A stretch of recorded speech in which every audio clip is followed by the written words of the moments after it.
So good morning guys, I hope you guys are safe and above listening. So for our previous sessions, we see the third lesson, the last topic of conversion of galvanometer into ammeter and the conversion of galvanometer into voltmeter. So what are the points we see there? So what's the purpose of using galvanometer? Galvanometer is an instrument which is used to deflect the flow of, deflect the current and detect the flow of current. And what's the purpose of using ammeter? Ammeter is an instrument which is used to measure the current. So ammeters offers low resistance, so it should be connected series to the circuit, isn't it?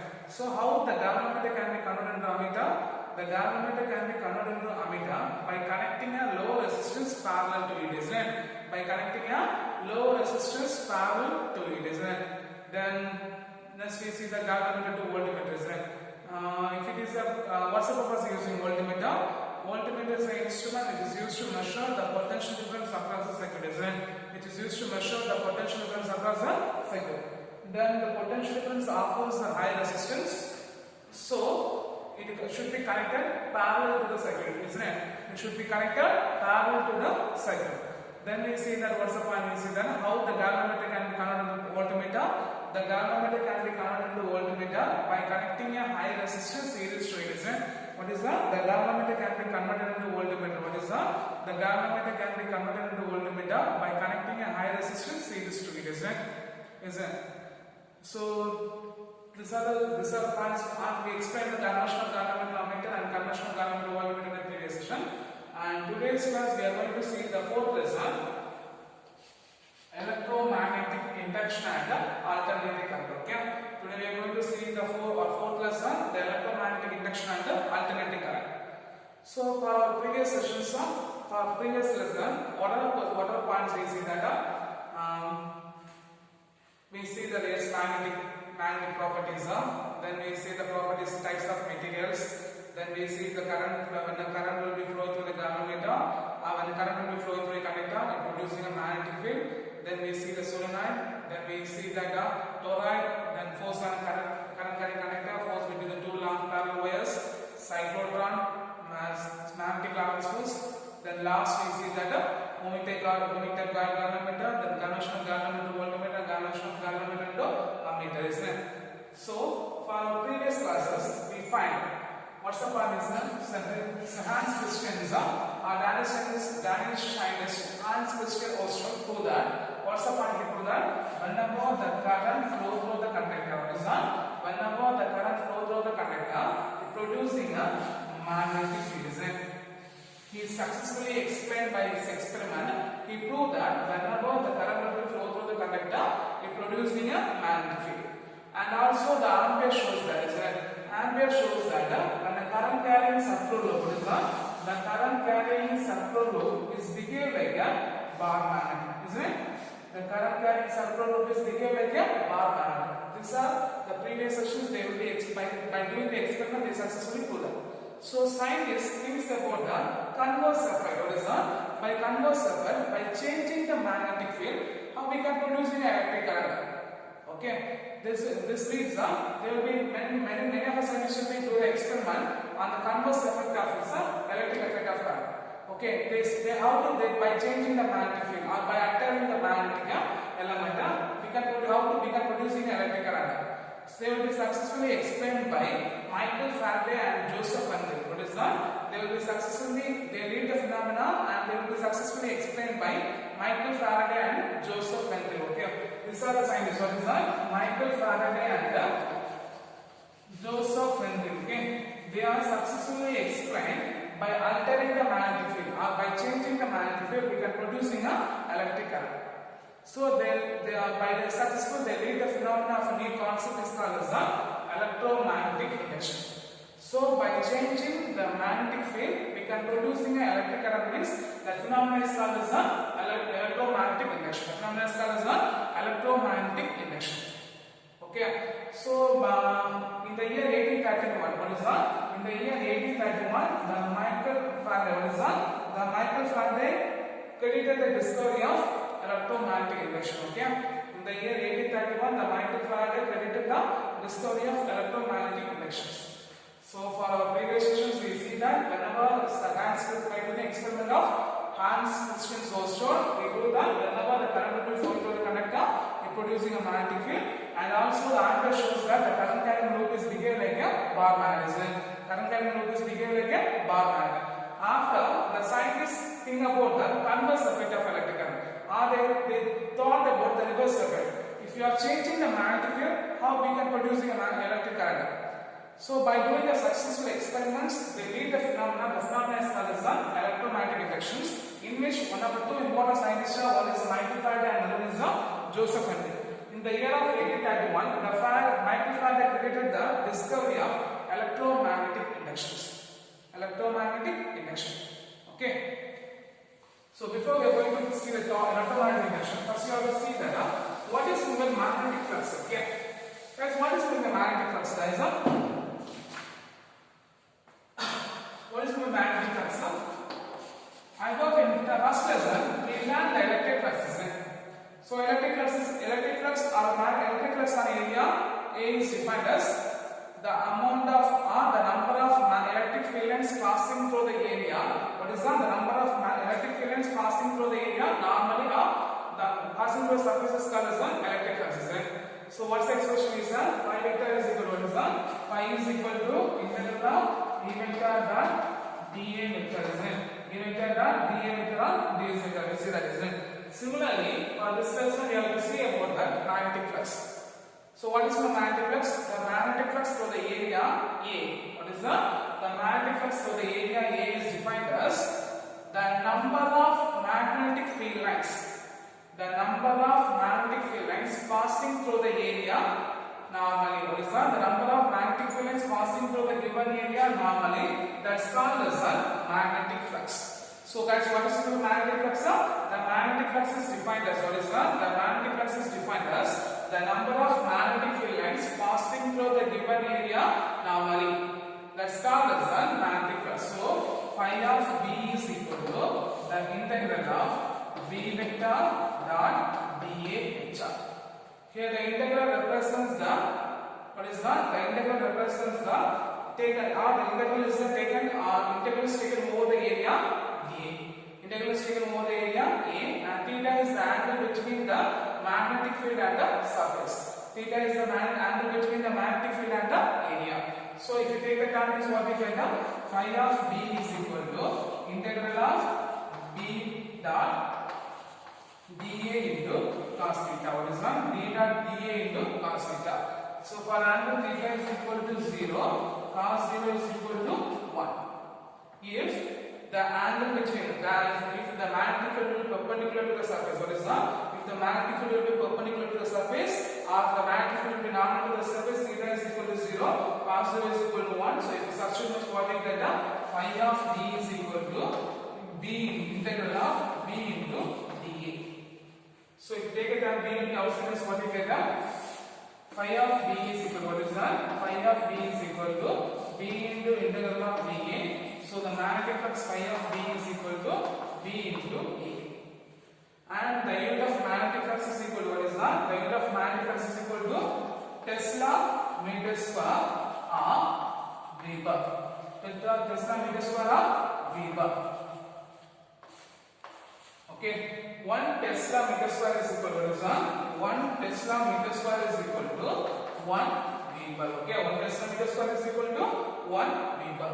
So guys, what is the magnetic flux? The magnetic flux is defined as the total number of magnetic field lines passing through the area normally. What is the total number of magnetic field lines passing through the given area normally? That's called as the magnetic flux. So phi of B is equal to integral of B vector dot dA vector.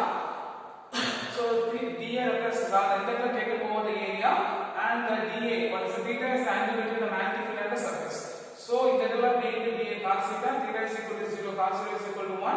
So phi of B is equal to integral of B into dA. B will be taken off, so integral of dA will give the expression for A. So the total magnetic flux over the core surface, or the magnetic flux over the area, phi of B is equal to B into A. And the unit of magnetic flux will be Tesla meter square of Weber. 1 Tesla meter square is equal to what is that? 1 Tesla meter square is equal to Weber. What is that? 1 Tesla meter square is equal to Weber. 1 Weber. Clear? The next one is next we are going to see the Faraday's experiments on what is that? Faraday's experiments on electromagnetic inductions. Okay, when we are going to see Faraday's experiments on electromagnetic induction. So we have two experiments are there. Okay.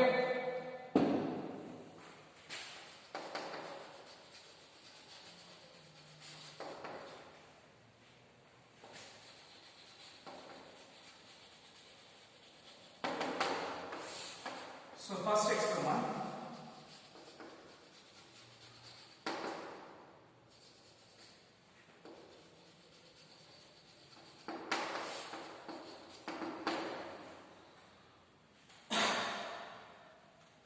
Consider closed circuit in which the coil will be connected. Consider closed circuit in which the coil will be connected to the galvanometer. Is connected to the galvanometer. Consider a closed circuit in which a coil is connected. A coil of insulated wire. What is that? A coil of insulated wire. What is that? Consider a closed circuit in which the coil of insulated wire is connected to the galvanometer. Is connected to the galvanometer. Then we take a bar magnet. Okay. South pole and north pole. So what's the purpose of using galvanometer? Galvanometer is an instrument which is used to detect the flow of current. Detect flow of current. So we are going to take consider a closed circuit which consists of a coil of insulated wire is connected to the galvanometer. Then we take a bar magnet. We take a bar magnet. The galvanometer is used to indicate the deflection of current. Now, when a bar magnet is moved towards the coil, when the face of the north pole is face of the bar magnet will be moved towards the coil. What is that? When it is moved towards the coil, the galvanometer will be deflected. Okay, so if it is deflected, means what's the meaning? There is a flow of current in a circuit. Now the bar magnet is placed inside the coil. When the bar magnet is placed inside the coil, the galvanometer doesn't produce any deflections. Okay, the galvanometer doesn't produce any deflection. Now the bar magnet is moved away from the coil. Now what's the third step? We take a bar magnet will be moved away from a coil. That time also the galvanometer will be deflected, but in an opposite direction. So if it is opposite direction, means the current will be decreasing, so it will be an opposite direction. So whenever the bar magnet moves towards the coil, the galvanometer will be deflected in one direction, and when it is the bar magnet is placed inside the coil, the galvanometer doesn't show any deflection. And that time when the bar magnet will move away from a coil, what is that? When the bar magnet will move away from the coil, the galvanometer will be deflected in the opposite directions. So when the galvanometer will be deflected, means we know there is a flow of current is there.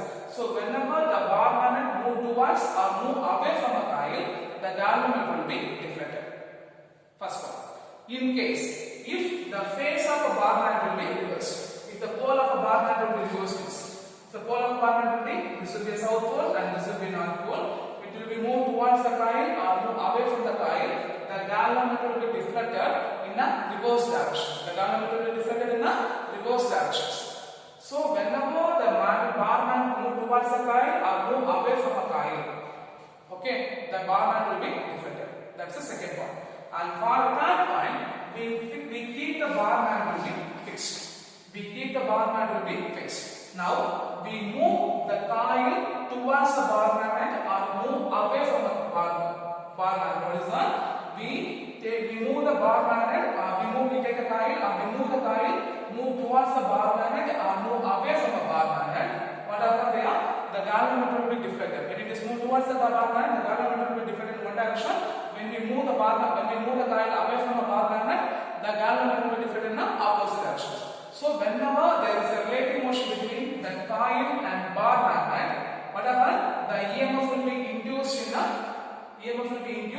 or the current will be induced in a circuit. That will be a first experiment. So from this point, what is by changing the magnetic field towards the coil, the EMF will be, the current will be produced in a circuit. That will be a first Faraday's experiment. So what is first Faraday's experiment? We consider a closed circuit in which a closed coil of insulated wire is connected to the galvanometer. Now take a bar magnet, the north face of the north pole of a bar magnet will be, when it is moved towards the coil, the galvanometer will be deflected. So if it is deflected means there is a flow of current is there. When the bar magnet is placed inside the coil, there will be no deflection. Now, when the bar magnet will be taken away from the coil, when it is moved away from the coil, that time also the galvanometer will be deflected, but in the opposite direction. Okay, in case, then that will be first point. Or the second point, if we reverse the pole of a bar magnet, if the south pole of a bar magnet will move towards the coil, that time also the EMF will be induced, the bar magnet will be deflected, but in a reverse direction. For example, when the north pole will be facing, if it is moved towards the right hand side means, then the same time, if the south pole will be moved towards the coil, it will be deflected in the left hand direction. So whenever there is a motion between, and for that time, we keep the bar magnet to be fixed and the coil will be moved towards the magnet or move away from the bar magnet, that time also galvanometer will be deflected. So from that point also we say that, what's the point we say is that whenever there is a relative motion between the coil and the magnet, the magnetic flux change in the circuit, which producing a current in the circuit, so the galvanometer will be deflected. This will be an experiment number 1. Then experiment number 2.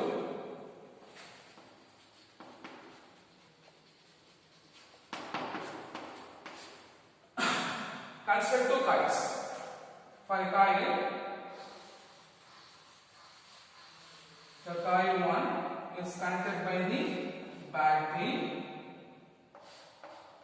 along with the key. This forms the primary circuit. Then the secondary coil is connected towards the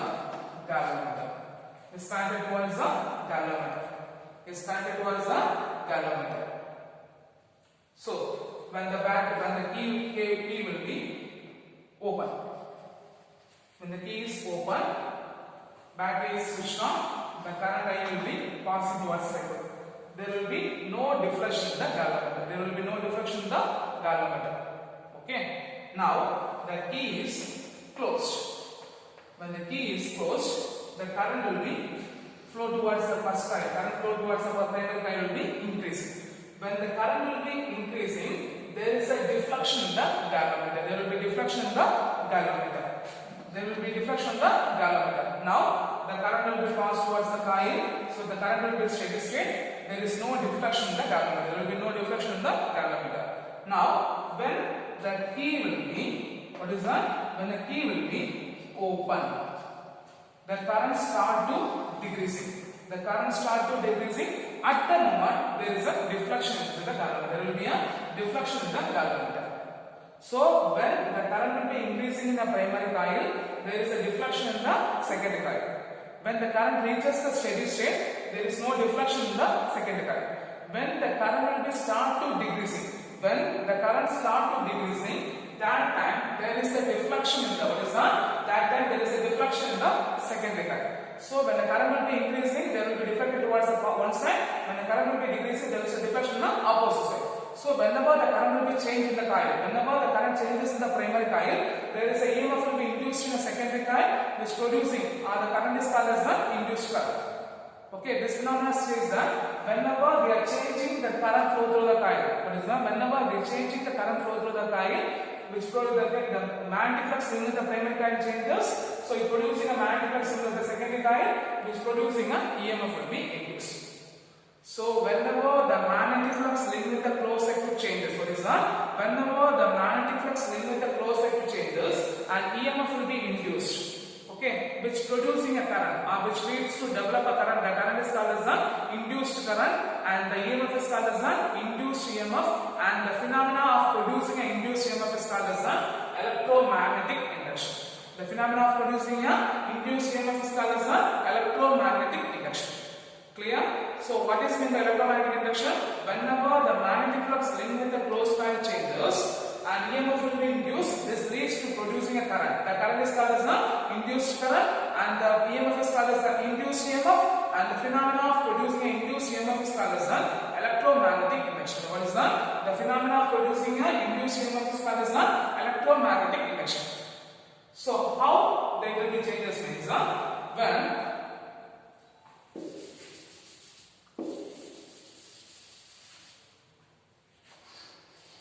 now we are going to verify that, okay? So when the bar band is close towards the coil, so when it is bar band will be close to the coil means there will be magnetic field lines. There is a few magnetic field lines. What is that? There will be a few magnetic field lines linked with the coil. There will be a few magnetic field lines linked with the coil. When this coil, when the bar magnet move towards the coil, the magnetic flux linked with the coil will be increases. The magnetic flux linked with the coil increases. So when the magnetic flux linked with the coil increases means whatever there is a development of EMF which producing a deflection in the galvanometer. At the same time, when the bar magnet will be moving away from the coil, whatever the magnetic flux linked with the coil decreases. So when the magnetic flux linked with the coil decreases, that time also EMF will be developed, that producing a deflection in the opposite direction. This is the explanation for first part. So whenever the amount of magnetic flux linked with the closed circuit changes is lost, as long as the EMF, the magnetic flux linked with the circuit. So whenever the magnetic flux linked with the closed circuit changes, the EMF will be induced is lost as long as the magnetic flux linked with the circuit changes. Okay, that's called as Faraday's first law of electromagnetic induction. Then for the second circuit, when the current passing towards the coil, the magnetic flux will be developed. This magnetic flux will be linked with the secondary circuit. What is that? This magnetic flux will be linked with the secondary circuit. So when the magnetic flux linked with the secondary circuit, when the current will be increasing, here also the magnetic flux also increases. So it producing a EMF which producing a deflection in the galvanometer, which leads the deflection in the galvanometer. When the battery, when the key will be closed, what happens there? The magnetic flux linked with the primary coil decreases. So the magnetic flux linked with the secondary coil also decreases, which producing the EMF, which that EMF will be deflected in an opposite direction. So from these two experiments, the Faraday says that one of the two laws, that's the Faraday's law of electromagnetic induction, and the Faraday's first law is that whenever the magnetic flux linked with the closed circuit changes, what is that? Whenever the magnetic flux linked with the closed circuit changes, an EMF will be induced, which is lost as long as in a circuit, as long as the magnetic flux will be changed. Which is lost in a circuit, which is lost in a circuit, as long as the magnetic flux changes. So what is Faraday's first law of electromagnetic induction? The Faraday's first law of electromagnetic induction states that what is that? The Faraday's first law of electromagnetic induction states that whenever the amount of magnetic flux linked with the closed circuit changes, what is that? Whenever the amount of magnetic flux linked with the closed circuit changes, an EMF will be induced as long as the circuit, the current changes or the magnetic fluxes changes. The loss in the circuit as long as the magnetic fluxes changes. So you say that however the magnetic flux changes in the circuit, the EMF will be produced. If there is no change in magnetic flux in the circuit means there will be no EMF. Okay, there will be no EMF induced in the circuit. So what's the first point? Whenever the magnetic flux linked with the closed circuit changes, then EMF will be induced, which is lost in the circuit as long as the magnetic fluxes changes. That is the Faraday's first law. And Faraday's second law says that the magnitude of the induced EMF, what is that? The magnitude of the induced EMF is the time rate change of. What is that? The time rate change of the magnetic flux linked with the coil. What is the second law of electromagnetic induction? The second law of electromagnetic induction states that what is that? The second law of electromagnetic induction states that the magnitude of the induced EMF is equal to the time rate change of the magnetic flux linked with the circuit. The time rate change of what is that? The time rate change of the magnetic flux linked with the circuit. If the coil having a n number of turns, if the coil will be closely wounded means the the number of turns will be equal to each number of turn of a coil having a same area. So whatever the result E is equal to N into d phi by dt. If M is moved means d by dt into N phi. Here the d by dt of R, the N phi is called as the flux linkage. What is the N phi is called as the flux linkage? The flux linkage is defined as what is that? The flux linkage is defined as the product of number of turns and the magnetic flux linked with the coil. Number of turns and the magnetic flux linked with the coil. So what state the Faraday's first law and second law of electromagnetic induction is what's the point you have to write? First law, whenever the amount of magnetic flux or whenever the magnetic flux linked with the closed circuit changes, an EMF will be induced as long as the circuit, as long as the magnetic flux is changing. The second point, the magnitude of induced EMF is equal to what is that? The magnitude of induced EMF is equal to the time rate of what is that? The time rate of change of magnetic flux linked with the circuit. If the coil having n number of turns means each number of turns having the same area means the induced EMF is equal to n into d phi by dt. So d by dt into n phi. Here the n phi which is represents what is that? The n phi which is represents the flux linkage. What is n phi represents? The n phi represents the flux linkage and is defined as what is defined as the number of turns is product of number of turns of a coil and the magnetic flux linked with the each turn of a coil. The magnetic flux linked with the each turn of a coil. So this much what all point we say is that first one, what is the electromagnetic induction? Whenever the amount of magnetic flux linked with the closed circuit changes, EMF will be induced. So in this way is producing a current. That current is called as the induced current and EMF will be induced EMF. The phenomenon of producing induced EMF is called as the electromagnetic induction. Then second question, state Faraday's first law and second law of electromagnetic induction. And third one, define flux linkage. And fourth one, define magnetic flux. And fifth one is one of our final question, explains the Faraday's first and second experiment. Explains the Faraday's first and second experiment. Okay, clear? The next one is the Lenz law. Okay, what is that? The next one is the Lenz law.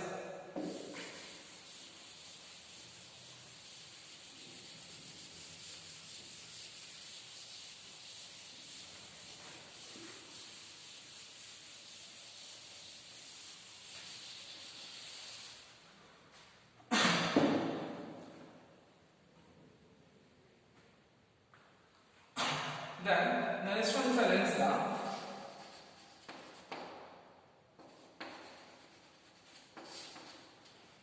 The German scientist, Heinrich Lenz, a German scientist Heinrich Lenz conducted a series of experiments on electromagnetic induction. What is that? He conducted a series of experiments on electromagnetic induction to find the direction of an induced current in a circuit. To find the direction of an induced current in a direction of an induced EMF in a circuit. So what's the purpose of using Lenz law? Lenz law which is used to give the direction of an induced EMF in a circuit. Okay? As Lenz law states that the direction of the induced current is Lenz law states the direction of the induced current is such that it opposes the cause responsible for production of current. What is that? It opposes the cause responsible for its production. So what is the Lenz law states that? The Lenz law states that the direction of induced current such that it opposes the cause responsible for its production. What is that? It's responsible for its production. So what is Lenz law states that? What's the purpose of using Lenz law? Lenz law is used to give the direction of induced current or EMF. From this, the Lenz law states that what is Lenz law states that the direction of induced current. What is that? The direction of induced current is such that it always opposes the cause responsible for its production. So already we learned whenever the coil move towards or move away from the coil, EMF will be produced. And whenever there is a rate motion between the coil, whenever there is a change in magnetic flux, so the change in magnetic flux is the cause means the EMF will have effect. So the cause will be opposite to the direction of an effect. He is saying the Lenz law says that the cause will be opposite to the effect. What is cause? The change of magnetic flux is the cause. EMF, the production of EMF or induced EMF is the effect. So the cause will be always opposite to the direction of the cause will be always opposite to the direction of an effect. Okay, cause will be always opposite to the direction of an effect. So what is Lenz's states that German scientist Heinrich Lenz states that conduct a series of experiments on electromagnetic induction. From this experiment he proved that afterwards gives the direction of an induced EMF. Okay, so the Lenz law states that the direction of induced current is such that opposes the cause responsible for its production. What is that? Opposes the cause responsible for its production. So here, whenever the magnetic flux changing, that is the cause, EMF will be induced. That's the effect. So the cause will be opposite to the direction of the responsible. The cause is the opposite to the direction of effect, or the cause will be opposite to the effect. Okay. So by Lenz law implemented and changing the Faraday's law. What's the last experiment? The magnitude of EMF is equal to d by dt into n phi z. So the Lenz law implemented the EMF is equal to minus of d by dt into n phi. Okay, here why we take as a minus?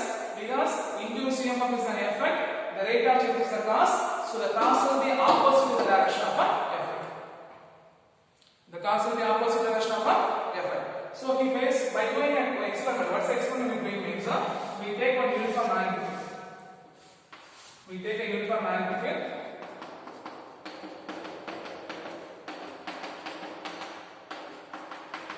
Okay, in which a conductor, a rectangular shaped conductor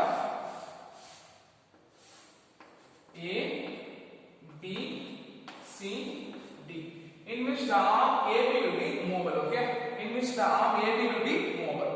In which the arm AB will be movable if the arm AB is moving outwards. If the arm AB is moving outwards, there is an increase of magnetic flux. So there is an additional magnetic field. What is that? There is an additional magnetic field which producing. What is that? There is an additional other magnetic field which producing outward, which will be opposing. What is that? Which will be opposing the existing magnetic field. So when the arm AB is moving outward, there is automatically there will be magnetic field will be increasing. So there will be another magnetic field which will be produced will be opposing the existing magnetic field. Okay, in case if the arm will be moving towards the perpendicularly inward direction, means there will be a small other magnetic field in the form of red cross. Okay, there will be in the form of red cross which producing the which will be always also acting in the opposite direction of an existing magnetic field.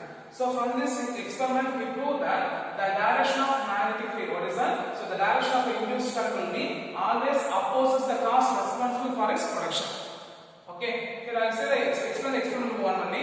You have just read the experiment 2. Okay, then conservation of energy. What's conservation of energy? Energy can be either created or be destroyed, but it can be transferred from one form to other form. For here, when the arm will be moving, means some of its mechanical energy will be converted to electrical energy. At the same time, it producing other energy. So here the energy will be transferred from one form to other form, but it may not be created nor be destroyed.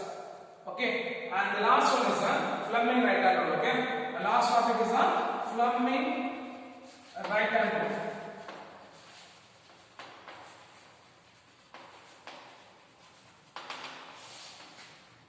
So when a conductor placed in a uniform magnetic field, or when a conductor placed in a uniform magnetic field, what is that? When a conductor placed in a uniform magnetic field, the direction of a motion of a conductor, magnetic field, induced current. What is that? The direction of a motion of a conductor, induced EMF or induced current, and the magnetic field is given by Fleming right hand rule. Okay, Fleming right hand rule. So the three figures. What's the figure? The forefinger, middle finger,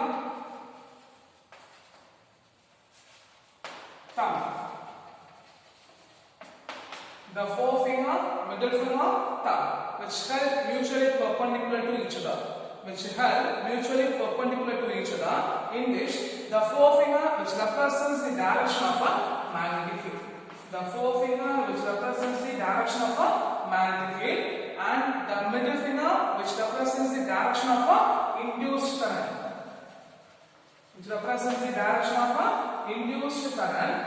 And the which represents the motion of a conductor. The thumb which represents the motion of a conductor. So what is Fleming right hand rule says that the three fingers, the forefinger, middle finger, thumb, are mutually perpendicular to each other. The forefinger represents the magnetic field, the middle finger represents the induced current, and thumb represents the motion of the conductor. And for Fleming left hand rule, what's the point? The forefinger represents the magnetic field, and the middle finger represents the current. Then the thumb represents the force on the conductor. The thumb represents the force on the conductor. That will be a Fleming left hand rule. Okay. So Fleming left hand rule, Fleming right hand rule, the Lenz's law. So for this session, what are the questions we learn? What is the magnetic flux? What is the electromagnetic induction? Then they explain the Faraday's first and second experiments. Then state Faraday's law of electromagnetic induction. Define flux linkage. Then sixth one state Lenz's law and this first experiment, illustration of first example or first illustration. Then second law, then conservation of energy by using Lenz's law. The next one Fleming right hand rule. Fleming right hand rule. It's a two mark questions. Okay. So these are important questions we learn this session. You should be learn very clear. Okay. Thank you guys.